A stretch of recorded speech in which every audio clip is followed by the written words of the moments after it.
से वापस लौटेंगे सीएम विष्णुदेव साय। रायपुर में कई कार्यक्रमों में शामिल होंगे। कबीर जयंती महोत्सव में शिरकत करेंगे। जन जागरण यात्रा समापन समारोह में भी शामिल होंगे। राष्ट्रीय आम महोत्सव में भी शामिल होंगे सीएम विष्णुदेव साय। बड़ी खबर है, आज दिल्ली से वापस लौट रहे हैं सीएम विष्णुदेव साय। दिल्ली दौरे पर गए हुए थे, जहां इन्वेस्टर से बात की है। छत्तीसगढ़ के विकास को लेकर के इन्वेस्टर से चर्चा की गई, तो साथ ही प्रधानमंत्री से मुलाकात की और केंद्रीय मंत्री से भी मिले हैं। रायपुर में कई कार्यक्रमों में शामिल होंगे। आज वापस आ रहे हैं, कबीर जयंती महोत्सव में शिरकत करेंगे। जन जागरण यात्रा समापन समारोह में भी शामिल होंगे सीएम साय। राष्ट्रीय आम महोत्सव में भी शामिल होंगे सीएम विष्णुदेव साय। वहीं छत्तीसगढ़ के मुख्यमंत्री विष्णुदेव साय ने दिल्ली में प्रधानमंत्री नरेंद्र मोदी से मुलाकात की और इस दौरान उन्होंने बस्तर में शांति व्यवस्था योजनाओं और सरकार की उपलब्धियों पर चर्चा की है। इसके साथ ही हाल ही में छत्तीसगढ़ में आयोजित सुशासन तिहार की प्रधानमंत्री को जानकारी दी। दिल्ली के दौरे के दौरान मुख्यमंत्री ने केंद्रीय गृह मंत्री अमित शाह से भी उनके आवास पर मुलाकात की, जहां राज्य के विकास, नक्सल ऑपरेशन सहित अन्य मुद्दों पर चर्चा हुई है। मुख्यमंत्री ने बताया कि अब बस्तर का चेहरा बदल रहा है। जो कभी बंदूक और बारूदी सुरंगों के लिए जाना जाता था, आज वहां मोबाइल टावर खड़े हो रहे हैं, जो सिर्फ संचार का माध्यम नहीं बल्कि विकास और विश्वास के प्रतीक बन चुके हैं। और अगली खबर दिल्ली से है, जहां सीएम विष्णुदेव साय ने बीसीसीआई के अंतरिम अध्यक्ष राजीव शुक्ला से मुलाकात की है। दोनों नेताओं के बीच छत्तीसगढ़ में खेलों के विकास को लेकर बातचीत हुई है, तो वहीं केंद्र और राज्य समन्वय बना रहे और युवाओं को प्रोत्साहित करने के विषय में भी चर्चा हुई। मुख्यमंत्री ने राजीव शुक्ला को बीसीसीआई के अंतरिम अध्यक्ष बनने पर बधाई दी और उम्मीद जताई कि उनके अनुभव से देश के साथ साथ छत्तीसगढ़ को भी लाभ मिलेगा। और बड़ी खबर छत्तीसगढ़ की है, मंत्रिमंडल विस्तार से जुड़ी हुई, तो इस पर एक अपडेट आपको बता देते हैं। छत्तीसगढ़ में जल्द मंत्रिमंडल विस्तार होगा। 4 नए मंत्री मंत्रिमंडल में शामिल हो सकते हैं। छत्तीसगढ़ में 15 जून को शपथ ग्रहण संभव है। मंत्री की रेस में लता उसेंडी, अमर अग्रवाल, गजेंद्र यादव और राजेश मूणत का नाम शामिल है। साय कैबिनेट में फिलहाल 11 मंत्री हैं और इसमें साय मंत्रिमंडल से 2 मंत्रियों की छुट्टी होगी और 4 मंत्री बनाए जाएंगे। 4 नए मंत्री शामिल हो सकते हैं मंत्रिमंडल में। बड़ी खबर है, छत्तीसगढ़ मंत्रिमंडल विस्तार से जुड़ी हुई। जल्द ही मंत्रिमंडल विस्तार किया जाएगा। छत्तीसगढ़ में 15 जून को शपथ ग्रहण संभव है। अधिक जानकारी के साथ हमारे सहयोगी रोहित मिश्रा जुड़ रहे हैं। सीधा रोहित का रुख करेंगे। रोहित, छत्तीसगढ़ में बहुत जल्द मंत्रिमंडल विस्तार हो सकता है और 4 नए मंत्रियों के नाम शामिल हो सकते हैं। बिल्कुल अंशिका, वो तारीख 14 या 15 जून हो सकती है, क्योंकि मुख्यमंत्री विष्णुदेव साय ने केंद्रीय गृह मंत्री अमित शाह और प्रधानमंत्री नरेंद्र मोदी से मुलाकात की है, जिसके बाद जानकार ये कह रहे हैं कि 4 नए मंत्री बनाए जा सकते हैं। 4 नए मंत्रियों में बस्तर में मंत्री दिए जाएंगे, राजधानी रायपुर में मंत्री दिए जाएंगे, इसके साथ ही दुर्ग में एक मंत्री को दिया जाएगा। तो वो कौन कौन से नाम हो सकते हैं ये बता देता हूँ। बस्तर में क्योंकि सरकार का बहुत फोकस है, नक्सलवाद खत्म किया जा रहा है, तो ऐसे में लता उसेंडी को वहां पर जिम्मेदारी दी जा सकती है, उन्हें कैबिनेट मंत्री बनाया जा सकता है। राजधानी रायपुर में पुरेंद्र मिश्रा और राजेश मूणत के नाम की चर्चा है कि इन दोनों में से किसी एक को मंत्री बनाया जाएगा। अगर दुर्ग संभाग की बात करें तो दुर्ग से जो है वो गजेंद्र यादव का नाम सामने आ रहा है कि उनको मंत्री बनाया जा सकता है। इसके अलावा बिलासपुर से अगर बात की जाए तो बिलासपुर में अमर अग्रवाल का नाम सामने आ रहा है। इसके साथ ही बड़ी खबर, बड़ी जानकारी ये है कि 2 मंत्रिमंडल जो 2 मंत्री हैं उनको पद जो है वो उनसे मुक्त किया जाएगा, यानी कि उनको हटाया जा सकता है। उसमें 2 नाम, एक सरगुजा और एक बिलासपुर से संभव माना जा रहा है, क्योंकि मुख्यमंत्री सरगुजा से आते हैं और बहुत बड़ी संख्या पे मंत्री जो है वो सरगुजा में है। तो ऐसे में एक जो काम है, कामों को आधार बनाया गया है, उसी के आधार पर पिछले दिनों क्योंकि वार्निंग दे दी गई थी, पिछले दिनों ये साफ तौर पे कहा गया था कि आप अपने काम को सुधारिए, आप अपने जो तमाम तरीके से योजनाएं हैं उनको धरातल तक पहुंचाइए, लेकिन जो मंत्री सफल नहीं हो पाए हैं उस पर उनको हटाया जा सकता है। कुल मिलाकर हलचल इसी तरीके से तेज है, क्योंकि 10 तारीख को राज्यपाल रामेन डेका बाहर से वापस लौट आएंगे। तो ऐसे में टेंटेटिव डेट जो है वो 14 और 15 जून की मानी जा रही है। फिलहाल मुख्यमंत्री विष्णुदेव साय थोड़ी देर में राजधानी रायपुर ही पहुंचने वाले हैं। उसके बाद देखना होगा कि उनकी प्रतिक्रिया मंत्रिमंडल को लेकर क्या रहती है। अंशिका जी रोहित। रोहित, बिल्कुल देखिए मुख्यमंत्री भी रायपुर पहुंचने वाले हैं और ऐसे में ये टेंटेटिव डेट भी फाइनल कर दी गई है। फिलहाल के लिए शपथ ग्रहण संभव है 15 जून को। तमाम जानकारियां देने के लिए आपका बहुत बहुत शुक्रिया रोहित। आगे बढ़ेंगे अगली खबर की ओर। छत्तीसगढ़ में भी ईद का जश्न मनाया जा रहा है। ईदगाह भाटा सहित अन्य मस्जिदों में नमाज अदा की जाएगी। वक्फ बोर्ड के अध्यक्ष डॉक्टर सलीम राज भी नमाज पढ़ेंगे। डॉक्टर सलीम राज सुबह 10 बजे ईदगाह भाटा में नमाज पढ़ेंगे।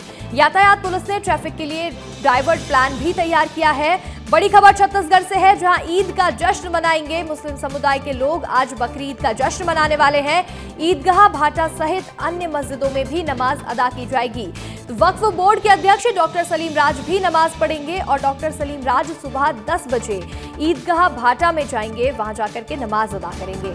यातायात पुलिस ने ट्रैफिक व्यवस्था बनाए रखने के लिए प्लान डाइवर्ट कर लिया है। और देखिए छत्तीसगढ़ में अलग अलग जगहों पर लोग नमाज अदा करते हुए नजर आएंगे, तो उसको लेकर व्यवस्थाएं बनी रहे, उसको लेकर भी प्लान तैयार किए गए हैं। छत्तीसगढ़ में ईद उल अजहा की धूम देखने को मिल रही है। त्योहार को लेकर अपील की है वक्फ बोर्ड अध्यक्ष ने। एक बहुत ही खास अपील की है, कुर्बानी की तस्वीर और वीडियो शेयर ना करें। वक्फ बोर्ड अध्यक्ष डॉक्टर सलीम राज ने ये देखिए अपील की है, कुर्बानी की तस्वीर और वीडियो शेयर ना करें। कुर्बानी सार्वजनिक जगह पर ना करने की भी अपील की है। चारों तरफ से ढककर कुर्बानी करने की अपील की गई है। और देखिए बड़ी खबर है छत्तीसगढ़ से, जहां ईद का त्योहार मनाया जा रहा है। ईद का जश्न धूमधाम से मना रहे हैं और ऐसे में इस त्योहार को लेकर, बकरीद को लेकर के ये खास अपील की है वक्फ बोर्ड के अध्यक्ष ने। उन्होंने ये अपील की है कि कुर्बानी की तस्वीरें और वीडियो जो लोग शेयर कर देते हैं वो ना करें। कुर्बानी सार्वजनिक जगह पर ना करें, जिससे लोगों को कोई परेशानी ना हो, लोग इससे दिक्कत में ना आए, परेशान ना हो। चारों तरफ से ढक कर के कुर्बानी दी जाए, इस तरह की अपील की है वक्फ बोर्ड अध्यक्ष ने। त्योहार को लेकर के ये बहुत ही खास अपील की गई ईद को लेकर। मुस्लिम भाइयों से मैं गुजारिश करता हूं कि ईद उल अजहा जो एक कुर्बानी का त्यौहार है और अपनी बुराई को कुर्बान करने का त्यौहार है, तो ये जो कुर्बानी जो आप जो कर रहा है वो सार्वजनिक जगह ना करे, शासन के नियम का पालन करे, हमारे पड़ोसी को तकलीफ नहीं हो वैसा काम करे। अगली खबर की ओर बढ़ेंगे। खबर बीजापुर से है, जहां नक्सली भास्कर की मौत की पुष्टि हो गई है। पुलिस ने भास्कर की मौत की पुष्टि की है। मौके से AK-47 और विस्फोटक सामग्री भी बरामद की गई है। नक्सली भास्कर पर 45 लाख का इनाम घोषित था। लगातार एंटी नक्सल ऑपरेशन चल रहा है और ऐसे में बीजापुर में एक और बड़ी सफलता सुरक्षा बलों के हाथ लगी है। जहां बीते दिनों सुधाकर को ढेर किया था, 1 करोड़ का इनामी नक्सली मारा गया था, तो वहीं अब नक्सली भास्कर की भी मौत की पुष्टि पुलिस ने की है। मौके से AK-47 और विस्फोटक सामग्री बरामद की गई है। नक्सली भास्कर पर 45 लाख का इनाम घोषित था। और देखिए ये एक बड़ी सफलता है, क्योंकि लगातार ऑपरेशन चलाया जा रहा है। मार्च 2026 तक नक्सलवाद का अंत करना है। लाल आतंक का अंत बहुत ही नजदीक है और ऐसे में भास्कर की मौत की पुष्टि हो गई है। AK-47 बरामद की गई है, तो वहीं नक्सली भास्कर पर 45 लाख का इनाम घोषित था, जिसका शव बरामद किया गया है। और देखिए बड़े कैडर का नक्सली है। नक्सली भास्कर की मौत की पुष्टि कर दी गई है। और देखिए देश के सबसे लंबे समय से चले नक्सलियों के खिलाफ लड़ाई अब निर्णायक मोड़ पर आ गई है। बीते कुछ महीनों में एक के बाद एक बड़े नक्सली कमांडर ढेर हुए हैं और अब सरकार की नजर अंतिम वार पर है। दिल्ली में हाई लेवल मीटिंग में नक्सलवाद पर अंतिम प्रहार को लेकर के रणनीति तैयार की गई। बैठक में छत्तीसगढ़ के CM विष्णुदेव साय ने ऑपरेशन को लेकर तैयारियों की जानकारी दी है। ये रिपोर्ट देखिए।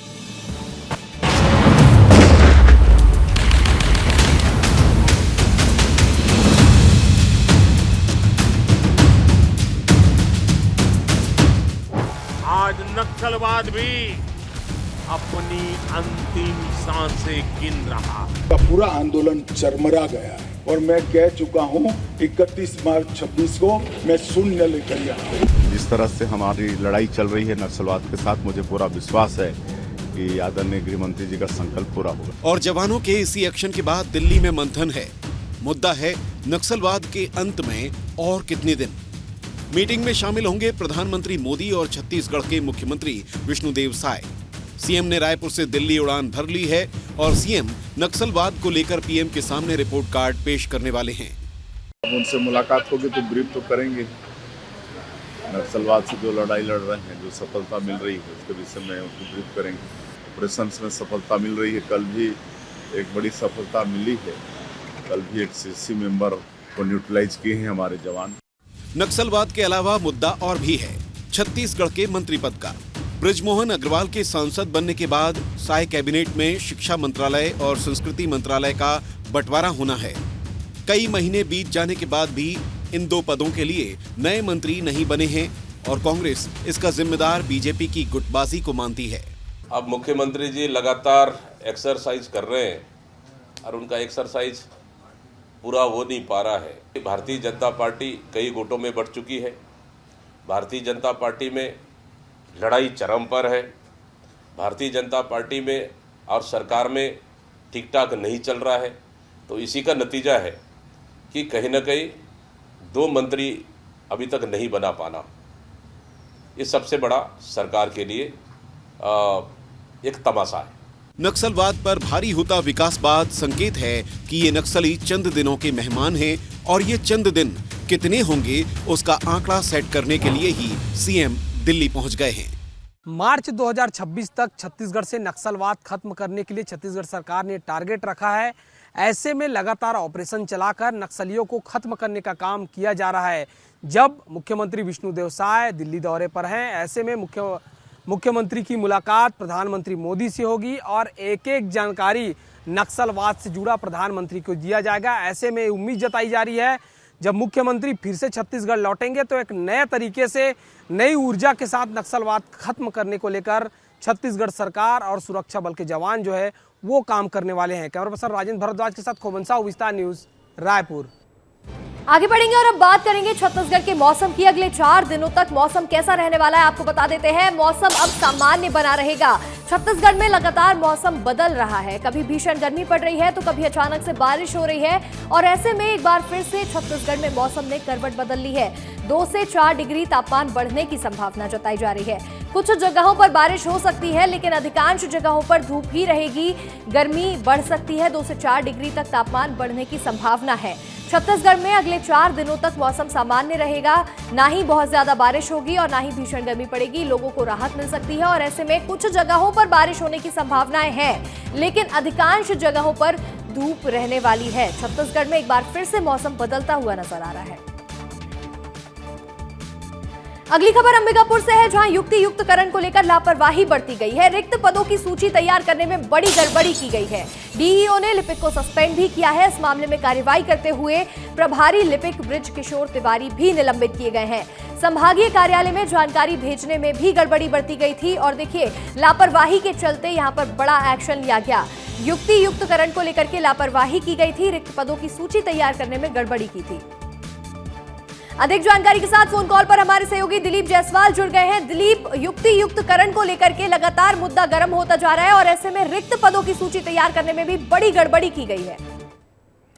बिल्कुल सही कहा अंशिका आपने, क्योंकि युक्तियुक्तकरण अभी शिक्षा विभाग में सबसे गर्म मुद्दा है और लगातार इसमें लापरवाही का आरोप लग रहा था। इसके बाद जो लिपिक हैं बृज किशोर तिवारी, उनको सस्पेंड कर दिया गया है। इन पर आरोप है कि शिक्षकों को जिला स्तर पर युक्तियुक्तकरण के लिए जो सूची बनना था, व्याख्याताओं की जो सूची बननी थी उसमें उन्होंने लापरवाही बरती और जहां जिन स्कूलों में शिक्षकों के पद खाली नहीं थे वहां भी उन्होंने कागज में बता दिया कि यहाँ पे पद रिक्त हैं, यहाँ पे युक्तियुक्तकरण किया जा सकता है। तो इन्होंने ऐसी लापरवाही बरती। उसके अलावा संभागीय कार्यालय में जो सूची भेजनी थी युक्तियुक्तकरण के लिए उसमें भी देरी इन्होंने की और उसकी वजह से जो युक्तियुक्तकरण की जो प्रक्रिया है वो प्रभावित हुई है और यही सारे जो आरोप हैं जिसकी वजह से लिपिक को सस्पेंड किया गया है। लेकिन जो शिक्षक हैं उनका कहना है कि ये सब लापरवाही सिर्फ एक लिपिक के भरोसे नहीं हो सकती, अधिकारियों की भी कहीं ना कहीं लापरवाही है, उनके खिलाफ भी कार्रवाई की जानी चाहिए। अब देखने वाली बात होगी आने वाले दिनों में कि इस पूरे मामले में किस तरीके से और एक्शन लिया जाता है, जांच किया जाता है और जो शिक्षक लगातार आरोप लगा रहे हैं उस पर क्या पहल किया जाता है। जी बिल्कुल दिलीप, ये आगे देखने वाली बात होगी कि इस मामले में आगे क्या कार्रवाई की जाती है और किस तरह से एक्शन लिया जाएगा। आपका जुड़ने के लिए बहुत बहुत शुक्रिया। आगे बढ़ेंगे और देखिए कोरोना बहुत तेजी से छत्तीसगढ़ में फैल रहा है। बिलासपुर में भी कोरोना पॉजिटिव केसेस की संख्या बढ़ती जा रही है। अलग अलग क्षेत्रों में 10 कोरोना केसेस मिले हैं। बिलासपुर में तेजी से कोरोना पॉजिटिव मरीज मिल रहे हैं। सरकंडा में 5 कोरोना मरीज मिले हैं। नेहरू नगर में 2 कोरोना संक्रमित मिले हैं, तो वहीं शंकर नगर में 3 केसेस सामने आए हैं, 10 मरीज मिले हैं। अलग अलग क्षेत्रों से बिलासपुर में तेजी से कोरोना पॉजिटिव केसेस बढ़ते जा रहे हैं। छत्तीसगढ़ में भी यह आंकड़ा बहुत तेजी से बढ़ रहा है, लेकिन लोगों को घबराने की जरूरत नहीं है। नया वेरिएंट उतना ज्यादा असर नहीं कर रहा है क्योंकि लोगों को पहले से डोज लगे हुए हैं और पहले से इससे निपटने के तरीके मालूम है, लेकिन ये आंकड़े जो है वो बढ़ते जा रहे हैं। अलग अलग क्षेत्रों में कोरोना के केसेस जो हैं वो बढ़ रहे हैं। एकता पैथोलॉजी लैब से में जो टेस्ट हुए हैं उन्होंने जानकारी भेजी है और उसमें कई हेमू नगर के हैं, कुछ गुलाब नगर के हैं, इन जगहों से ज़्यादा है। जो अर्बन एरिया की जो टीम है वो सुपरवाइजरों की टीम को अलर्ट किया गया है और उनके आसपास के घरों के सर्वे भी करवा रहे हैं कि उसमें कोई ऐसे लक्षण मिले हैं कि नहीं, और उनसे जो व्यक्तिगत रूप से बातें हो रही हैं उनमें से किसी को भी कोई गंभीर शिकायत नहीं है अभी तक की स्थिति में। धर्मांतरण की समस्या को खत्म करने के लिए संघ ही रास्ता दिखा सकता है। पूर्व केंद्रीय मंत्री और आदिवासी नेता अरविंद नेताम ने ये बहुत बड़ा बयान दिया है। कभी कांग्रेस के दिग्गज नेता रहे अरविंद नेताम और संघ प्रमुख मोहन भागवत पहली बार एक साथ मंच पर नजर आए हैं, जिसको लेकर छत्तीसगढ़ की राजनीति में खूब चर्चा भी हो रही है। और देखिए, इसी पर बात करेंगे। इंदिरा गांधी और पीवी नरसिम्हा सरकार में मंत्री रहे अरविंद नेताम इन दोनों संघ के करीब नजर आ रहे हैं। अरविंद नेताम को नागपुर में आरएसएस के प्रशिक्षण कार्यक्रम में मुख्य अतिथि के तौर पर बुलाया गया, जिसमें स्वयंसेवकों को संबोधित करते हुए अरविंद नेताम ने कहा कि धर्मांतरण की समस्या को खत्म करने के लिए संघ ही रास्ता दिखा सकता है और धर्मांतरण को अगर रोकना है तो संघ के साथ काम किया जा सकता है। क्या कहा है अरविंद नेताम ने, सुन लीजिए। कि संघ को और खासकर सर संचालक जी को अपना दिल से आभार व्यक्त करना चाहता हूं कि उन्होंने इस अवसर पर मुझे मुख्य अतिथि के रूप में आमंत्रित किए और एक प्रकार से ये मेरे लिए बहुत बड़ी सम्मान की बात है। इसलिए फिर से इनका बहुत आभार व्यक्त करता हूं, धन्यवाद करता हूं। अगली खबर की ओर बढ़ेंगे। अंबिकापुर, जहां एक और स्वच्छता में देश भर में मिसाल बनता जा रहा है, तो वहीं सूरजपुर नगर पालिका खुद गंदगी और दुर्गंध में डूबता जा रहा है। वार्ड क्रमांक 8 और 9 में गंदा पानी सड़क पर बह रहा है, जिससे न सिर्फ लोगों को भारी परेशानी हो रही है बल्कि बीमारियों का खतरा भी उन पर बना रहता है। विवाद में फंसी नाली निर्माण की योजना और प्रशासनिक लापरवाही ने यहाँ के लोगों को नरकीय जीवन जीने के लिए मजबूर कर दिया। नहाने, टॉयलेट और रसोई के गंदे पानी की निकासी सीधे सड़क पर होती है, जिससे न सिर्फ आवागमन बाधित हो रहा है बल्कि संक्रामक बीमारियों का भी खतरा मंडरा रहा है।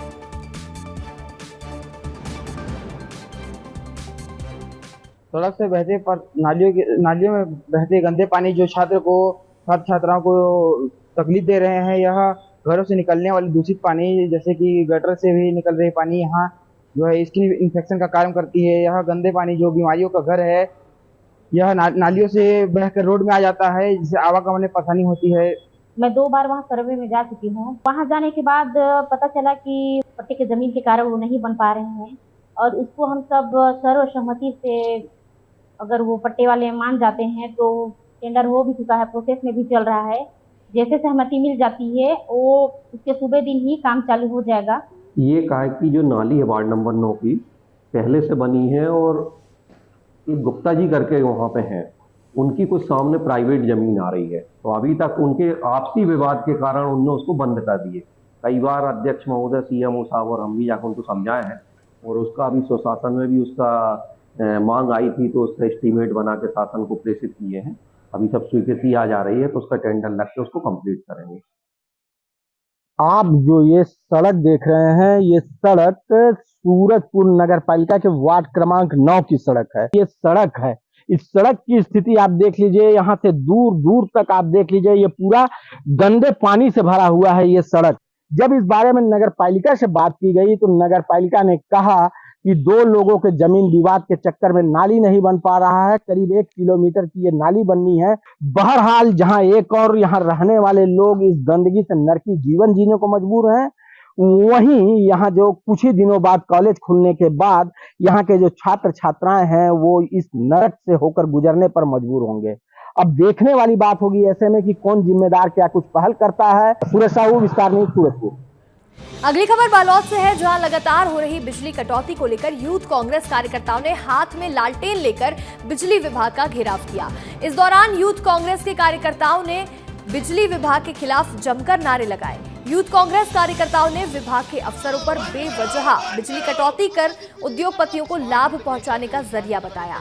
साथ ही स्मार्ट मीटर के जरिए बिजली बिल की वृद्धि करने का और किसानों से बिजली कनेक्शन देने के नाम पर अधिकारियों पर कमीशन के नाम पर रिश्वत लेने का भी आरोप लगाया। यूथ कांग्रेस कार्यकर्ताओं ने इन तमाम समस्याओं का समाधान जल्द नहीं होने पर उग्र आंदोलन की चेतावनी भी दी है। जिले में देखा जा रहा है पब्लिक की समस्या है, पब्लिक बहुत त्रस्त है बिजली कटौती से, और उस मुद्दे को उठा के आज हमने बिजली विभाग का घेराव करने का काम किया और उनको अल्टीमेटम दिया, अगर इस बिजली कटौती को बंद नहीं किया गया तो युवा कांग्रेस इससे भी उग्र होने का काम करेगी। जनता के लिए जिस प्रकार की भी लड़ाई लड़ना है उस प्रकार की लड़ाई लड़ने का युवा कांग्रेस काम करेगी। लगातार बिजली कटौती की जा रही है, ऐसा कोई दिन नहीं बचा है, ऐसा कोई दिन नहीं है जब से भाजपा शासन छत्तीसगढ़ राज्य में बैठी, हर एक दिन बिजली कटौती किया जा रहा है और बिजली बिल को ऊपर से भयानक ज्यादा बढ़ा कर दिया जा रहा है। उपभोक्ता लगातार परेशान है, विद्यार्थी अपनी पढ़ाई पूरी नहीं कर पाते, रात को लाइट गोल कर दिया जाता है जबकि एग्जाम का दिन चल रहा है। जहां एक और छत्तीसगढ़ की सरकार चावल उत्सव जैसे अभियान के जरिए गरीबों को भरपेट और गुणवत्तापूर्ण राशन देने का दावा कर रही है, तो वहीं बलरामपुर जिले से आई तस्वीरें इन दावों की सच्चाई पर सवाल खड़े कर देती हैं। बलरामपुर के वाड्रफ नगर क्षेत्र में शासकीय राशन दुकानों तक भेजे गए चावल की क्वालिटी इतनी खराब निकली कि दुकानदारों ने ट्रकों में भरे चावल को वापस लौटा दिया है। दुकानदारों ने साफ कहा यह चावल खाने लायक नहीं है। जब राइस मिलर्स से जवाब मांगा गया तो उन्होंने क्वालिटी की जिम्मेदारी लेने के बजाय रख रखाव की कमी का बहाना बना दिया। देखिए, हमारे यहाँ से जो भी चावल जाता है मापदंड के हिसाब से ही जाता है। जैसा भी हो, शासन जो नियम और एनालिसिस का रिपोर्ट देती है उसके हिसाब से हम बेचते हैं। अब वहाँ गोदाम में रखने के बावजूद क्या खराब हो रहा है क्या नहीं हो रहा है, इसकी जिम्मेदारी तो हम है नहीं साहब। चावल वापस करने की बात हो रही है, इसको तो वो समझेंगे, वेयर हाउस वाले समझेंगे, क्योंकि हमने यहाँ से सही और स्वच्छ चावल दिया है। अभी भी आप देख सकते हैं हमारी जो भी क्वालिटी है मिल में, जो आप एक बार चेक कर सकते हैं कि हमारी जो चावल की क्वालिटी बेहतर तरीके से जो मापदंड भेजा जाता है उसी मापदंड पर है। छत्तीसगढ़ टूरिज्म बोर्ड के अध्यक्ष बनने के बाद नीलू शर्मा शुक्रवार को पहली बार धमतरी पहुंचे, जहां उनका बीजेपी कार्यकर्ताओं ने जगह जगह स्वागत किया और इसके बाद नीलू शर्मा ने कलेक्ट्रेट के सभा कक्ष में पर्यटन समीक्षा बैठक की और जिले के पर्यटन क्षेत्रों की जानकारी ली। बैठक में जिले के ऐसे पर्यटन स्थल जहां अधिक संख्या में पर्यटक आते हैं उनकी विस्तार पूर्वक चर्चा की गई और उपस्थित जनप्रतिनिधियों तथा समिति के सदस्यों ने सुझाव भी साझा किए।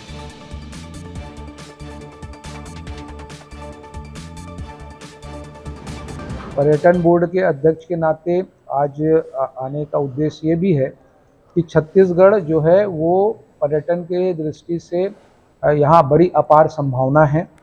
हमारे देश के यशस्वी प्रधानमंत्री आदरणीय मोदी जी ने पर्यटन को टूरिज्म इंडस्ट्री का दर्जा दिया है, तो प्रधानमंत्री जी और मुख्यमंत्री जी के विजन को लेकर हम जो है वो एक नई कार्य योजना के साथ इस प्रदेश में काम कर रहे हैं। अगली खबर की ओर बढ़ेंगे। कोरबा लोकसभा क्षेत्र सांसद ज्योत्सना महंत गौरेला पेंड्रा मरवाही पहुंची, जहां उन्होंने पनकोटा गांव में शिवलिंग प्राण प्रतिष्ठा सहित विभिन्न कार्यक्रमों में शिरकत की। इसके बाद कोटमी में जिला कांग्रेस कमेटी की संविधान बचाओ रैली में भी शामिल हुई। इस दौरान उन्होंने बीजेपी सरकार पर तीखे हमले भी किए हैं। संविधान बचाओ रैली में शामिल होकर उन्होंने कहा, जब संविधान पर आंच आती है तो हम खामोश नहीं रहेंगे। संविधान बचाओ में मैं घूम रही हूँ। राहुल जी ने जो निर्देश दिए हैं हम लोगों को, तुम्हारी पीसीसी ये कार्यक्रम कर रही है, क्योंकि छत्तीसगढ़ में अपराध भी बढ़ रहे हैं, अनेक मुझे कहना चाहिए कि कोई अच्छे काम नहीं हो रहे पिछले 1.5 साल से, जब से हमारी सरकार नहीं है। तो उसके विरोध में हम सब लोग खड़े हुए हैं। हम अपनी प्रजा के लिए, नागरिकों के लिए, उसके अधिकार के लिए